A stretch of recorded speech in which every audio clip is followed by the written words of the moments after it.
ଯେତେବେଳେ ବିଜୁ ଜନତା ଦଳ ଶାସନରେ ଥିଲା ସେହି ସମୟରେ ଆମ ସରକାର ବେଳେ ତାଙ୍କୁ ଭଣ୍ଡାରୀ ପୋଖରୀ ଦାୟିତ୍ୱ से प्रफुल्ल सामल सेतबले मान्यवर पूर्वतन मंत्री से दायित्व नहीं बुझुले और से समय दुईटी चेयरमैन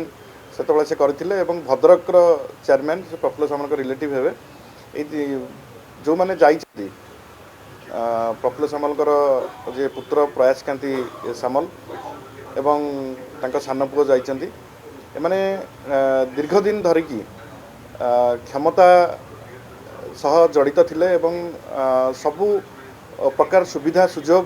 एवं जो चेयरमैन करवा ये बीजेडी समिति सभ्य एवं सरपंच माने एमानकर कंट्रीब्यूशन पई से चेयरमैन सेठी हेतिले बिजू जनता दलर समर्थक मानक द्वारा से माने चेयरमैन हेतिले आज जतबे हठात सरकार परिवर्तन हेछि ये गोटे स्वार्थवादी राजनीति। जदि आपंक आम भिडी भल लगा तेब आम चैनल को लाइक शेयर और सब्सक्राइब करने को जमा भी भूलु नहीं।